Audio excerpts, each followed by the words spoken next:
Hello friends, कसे आहात सगळे? मस्त मजेत ना? आज मी तुमच्यासोबत शेअर करणार आहे नागपंचमी स्पेशल पारंपरिक रेसिपी पुरणाचे दिंडे.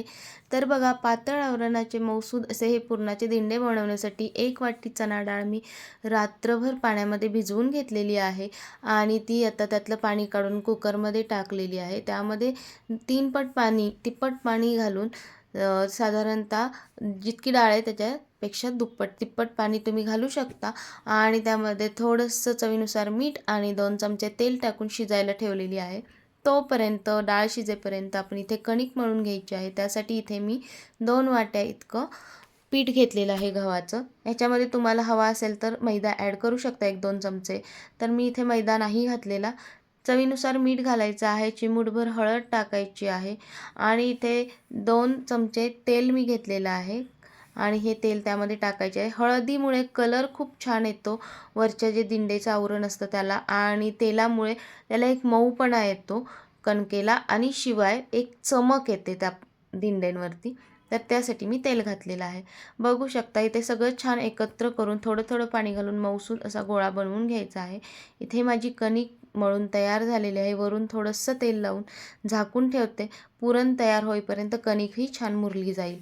इथे आता कुकरला डाळ शिजलेली आहे. बघू शकता खूप छान डाळ शिजली आहे आणि मऊसूद अशी दिसते आहे. तर आपण त्याची येळवणी काढून बाजूला घ्यायची आणि जाड बुडाचं पातेलं किंवा कुकरमध्येच तुम्ही ही डाळ पुन्हा पुरण बनवायला टाकायची आहे. आता इथे मी जाड बुडाचं एक पातेलं घेतलेलं आहे आणि त्याच्यामध्ये ही डाळ काढलेली आहे. त्यामध्ये जितकी डाळ होती तितकाच गूळ घातलेला आहे. तुम्हाला जर जास्त गोड हवा असेल तर थोडासा गूळ जास्त घाला.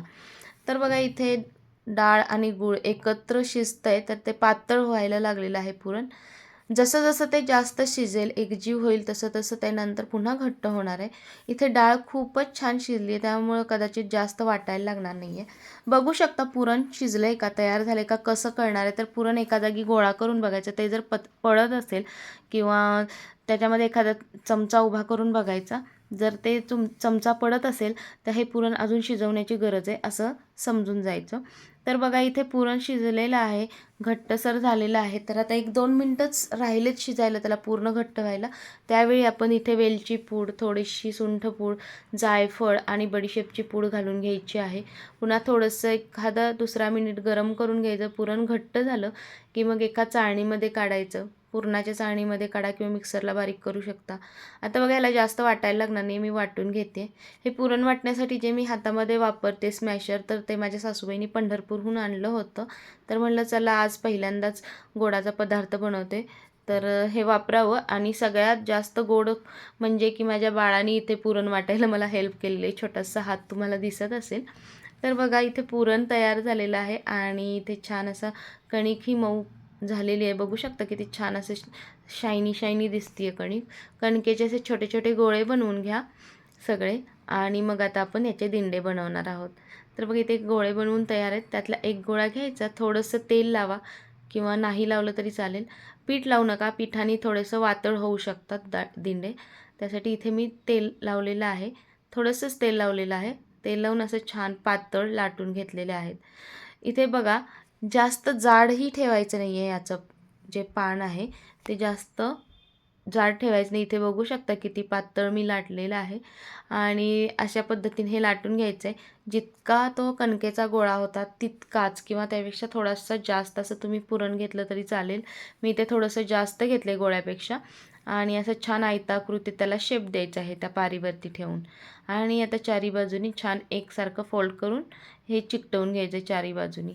बघू शकता इथे मस्त असं आपलं हे दिंड तयार होते आणि मस्त इथे दिसते बघा, खूप छान तयार झालेलं आहे.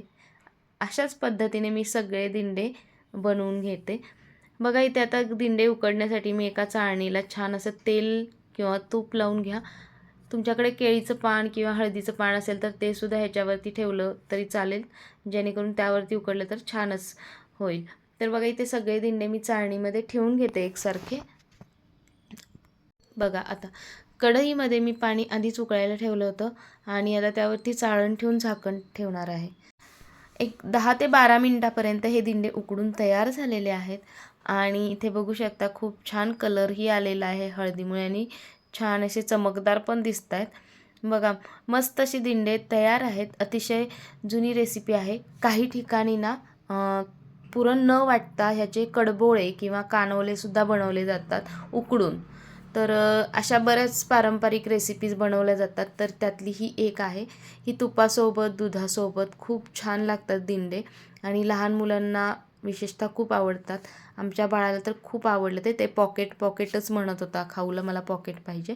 तर बघा ही माझी रेसिपी तुम्हाला आवडली का नक्की कॉमेंट सेक्शनमध्ये सांगा. अजूनही चॅनलला सबस्क्राईब केलं नसेल तर नक्की चॅनलला सबस्क्राईब करा, लाईक करा, शेअर करा. एक दिंडा मी इथं उघडून दाखवते, बघू शकता किती छान असं झालेलं आहे. पुरणसुद्धा आतमध्ये बसलेलं आहे छान. आता ह्याच्यावरती छान असं तुपाची धार सोडा, दुधामध्ये बुडवा किंवा तसंच खाऊन टाका.